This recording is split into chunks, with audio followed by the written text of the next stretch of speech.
Hello and good evening. I'm Susie, the founder and CEO of the Anglo-Peruvian charity Kiya Survivors. I originally founded Kiya back in 2001 when I was just 21 years old, and I continue to drive the charity forward and remain passionate about the work that we do. Sorry. Kiya is actually the Quechuan word for moon, which is the symbol of new beginning. And that is what Kiya Survivors is all about, providing new beginnings for children and young people with learning difficulties or disabilities living in high-risk situations or poverty through education and therapy.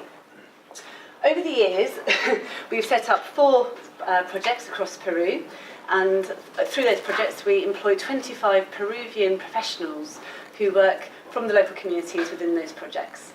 And they support between about 100 and 200 children and their families on an annual basis.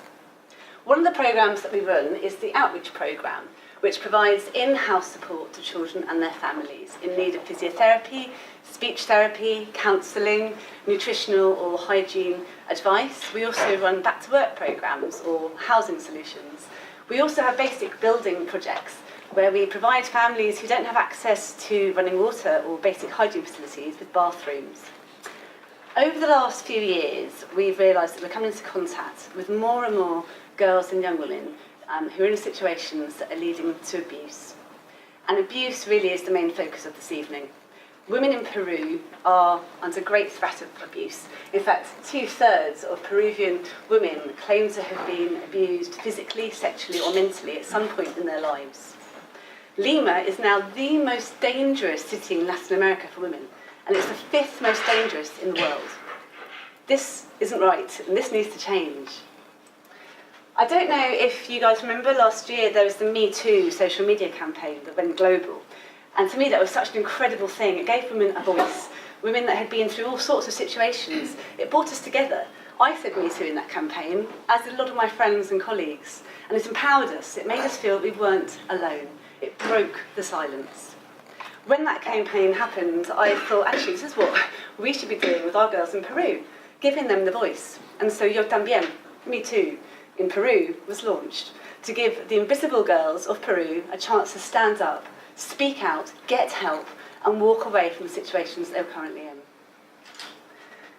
In 2016, 50,000 women in Peru took to the streets after a video clip of a woman being dragged from her house and beaten and bitten to death by her drunken husband. The neighbour who took the video gave the video to the courts, but the male judge who was taking the case let him walk free, saying there wasn't sufficient evidence to convict him.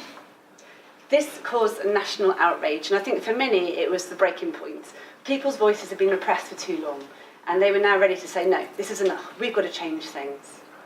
One of our biggest problems is this type of corruption and machismo that we find with people in authority in Peru, and it's something we're really trying to fight against. When the Ni Una Menos movement came about in 2016, the president of the Women's Institute in Peru, who we now work with, said that it was the first step towards changing society's outlook. We want to be part of this national movement, giving girls back their voice and ensuring they have better access to support, but also to give young men and boys the tools to break the cycle. We believe we can do this by sexual educational programmes in local schools and by teaching them from a young age to respect women's rights. That no means, quite simply, no. We have a fantastic infrastructure on site in Peru. We've been working there for 20 years. We aren't a big charity, we're very small, we keep it real. We know all our staff, we know all our kids' names. What we need is financial aid to help us continue with this vital project. What we need is Wilbur. Wilbur is our Peruvian social worker who's currently leading the outreach programme and the Yo También movement. He's been fantastic for the last year, and we're desperately sad to say that if we don't find sponsorship, we will be losing him, as his current sponsorship runs out next month. For every £325 that we raise tonight or in other areas, we can secure a whole month's salary for Wilbur. So with £6,000, we can secure Wilbur's salary with us for 18 months.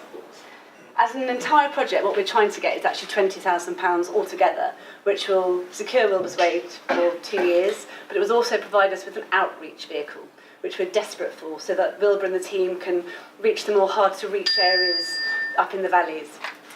To help people, to help people like, hang on. Oh, I've done the wrong way, sorry. To help girls like Marina. Marina came to us 5 years ago. She suffered from all sorts of different medical diagnoses over the year that were affecting her development, and she couldn't walk or talk when we first found her. Her father was abusing her, and he was an alcoholic, and they lived in severe poverty. Through the outreach programme and our physiotherapy programme, she's now able to walk, and she's living in a safe children's home in the community where she was born and going to a school. She's getting the support she needs. Through the Yo Tambien campaign, we want to give the invisible girls of Peru back their voice and give them a new beginning. I hope you can help us.